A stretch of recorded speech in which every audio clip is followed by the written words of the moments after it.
आप तमाम को मेरा सलाम, आदाब, नमस्कार। मैं मंच पर तशरीफ़ फरमा कौमी चेयरमैन राष्ट्रीय ओबीसी महासंघ मोहतरम जनाब बबन राव तावाड़े साहब, चीफ गेस्ट साबिक़ा रुकने पार्लिमान व हमारे दोस्त जनाब हंसराज अहीर साहब जो चेयरमैन NCBC हैं गवर्नमेंट ऑफ इंडिया के,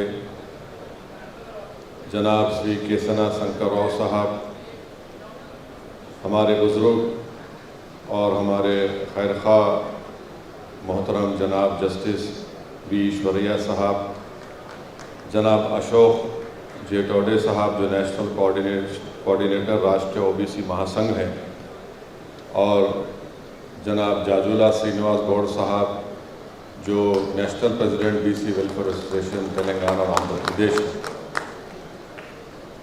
और मंच पर बैठे हुए तमाम ज़िम्मेदार हजरात, मैं आप तमाम का शुक्रिया अदा करता हूं कि आपने मुझे आपके इस कौमी कन्वेंशन में यहाँ पर आने की दावत दी। और मैं शुरुआत में ही आपको ये बताना चाहूँगा कि अभी जो 42 रेजोल्यूशन को यहाँ पर मंजूर किया गया है, मैं अपनी जानिब से, अपनी पार्टी की जानिब से, हमारे तमाम लोगों की जानिब से इसका सपोर्ट करता हूँ और उम्मीद करता हूँ कि ये तमाम 42 रेजोल्यूशन हमारी ज़िंदगी में हम इसको पूरा होते देखेंगे।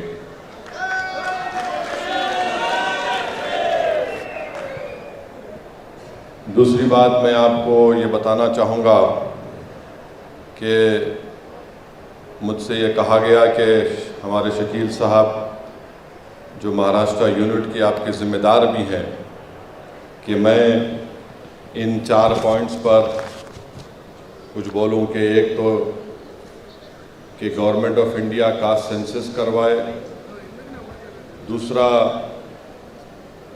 एक अलहदा ओबीसी मिनिस्ट्री को बनाया जाए और उसको बजट दिया जाए ओबीसी पॉपुलेशन के मुताबिक 50% की जो सीलिंग है उसको ख़त्म करके उसको बढ़ाया जाए। तो मैं इन 4 चीज़ों पर यही बोलना चाहूँगा कि भारत सरकार के आंकड़े ये बताते हैं कि आज इस देश में, हमारे वतन अजीज़ में 22% अपर कास्ट लोगों के पास 41% देश की दौलत है।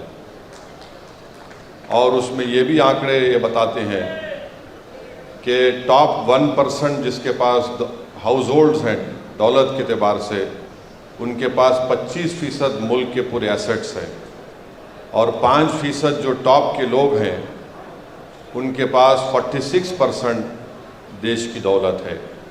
तो इसलिए बहुत ज़रूरी है कि ये जो मांग की जा रही है कि ओबीसी का सेंसस हो, ये बहुत ज़रूरी है।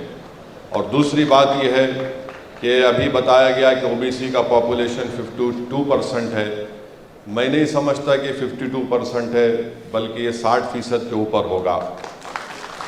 मगर अफसोस की बात यह है कि 52% को 27% के लिए लड़ना पड़ता है, माने 52% 27% के लिए लड़ेंगे, और जो 22% अपर कास्ट है उनको 50% कोटा दे दिया गया।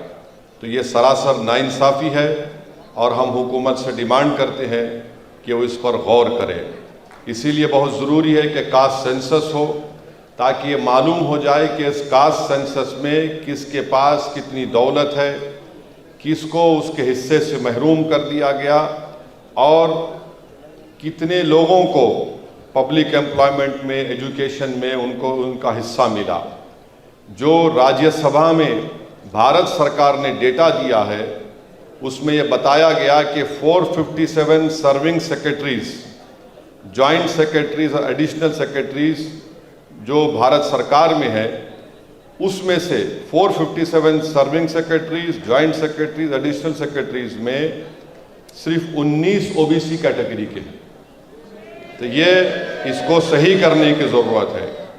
तो इससे मालूम हुआ कि सिर्फ 12% उनको उनका हिस्सा मिले। अब आप आ जाइए, ये सवाल मैं इस पार्लियामेंट सेशन में डाला हूँ, जस्टिस ईश्वरैया साहब इसमें ख़ास तवज्जो लेंगे कि जो हाई कोर्ट के जजेस अपॉइंट किए गए 2018 से जुलाई 2023 तक, यानी 458 में माने 75% हाई कोर्ट जजेस जो अपॉइंट किए गए 2018 से जुलाई 17 2023 तक, ये तमाम के तमाम जनरल कैटेगरी के थे और ओबीसी के सिर्फ 11% लोगों को जजेस बनाया गया।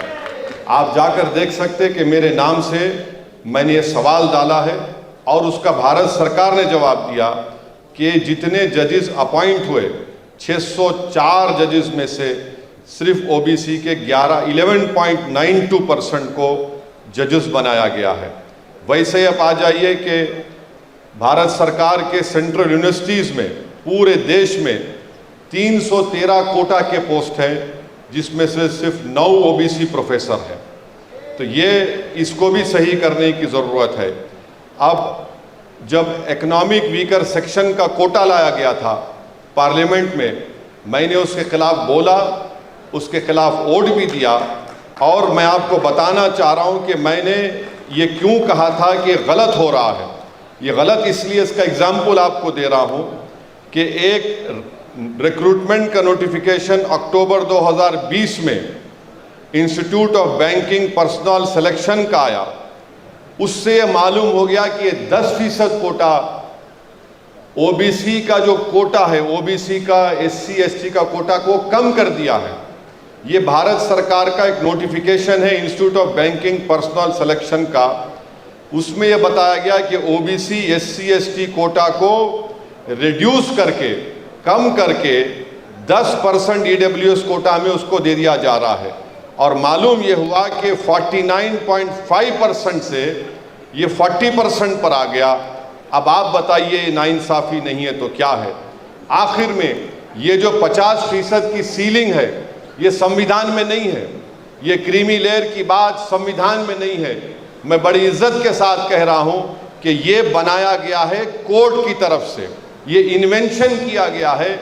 और अगर सरकार चाहे तो 50% कोटा को ब्रीच करना चाहिए, उसको बढ़ाना चाहिए और क्रीमी लेयर को भी सोचना चाहिए ये क्रीमी लेयर से कितना नुकसान होता है। अभी हमारे बबन राव साहब ने कहा कि जस्टिस रोहिणी कमीशन के बारे में कहा गया है, बिल्कुल मैं उसको सही मानता हूँ। पहले 50% कोटे को ब्रीच करिए आप, उसके बाद आप रोहिणी कमीशन की बात करिए, उससे पहले बात करना ठीक नहीं है। और आखिर में जो आपका डिमांड है कि कॉन्स्टिट्यूशनल अमेंडमेंट होनी चाहिए, रिप्रेजेंटेशन ओबीसी को, SC ST को लोकल बॉडीज़ में मिलना चाहिए और असेंबली और पार्लियामेंट में मिलना चाहिए। मैं पूरी तरीके से आपसे कह रहा हूं कि मैं इसका साथ हूं। संविधान में अमेंडमेंट होना चाहिए। और याद रखिए, हमारे भारत की राजनीति का उसूल ये है, उसकी तल्ख हकीकत ये है कि जिसके पास पॉलिटिकल पावर होगा उसी की तकलीफ को दूर किया जाएगा। अगर आपके पास पॉलिटिकल पावर नहीं है, आप रोते रहिए, आप इस दुनिया से चले जाइए, मगर हालात बदलने वाले नहीं हैं। तो पॉलिटिकल पावर को हासिल करिए।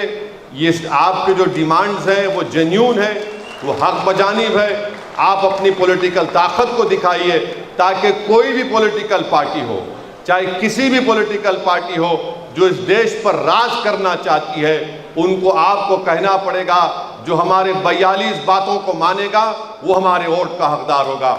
मैं आप तमाम का फिर से शुक्रिया अदा करता हूँ, ख़ास तौर से हमारे जस्टिस ईश्वरैया साहब का कि आपने मुझे यहाँ पर आने की दावत दी।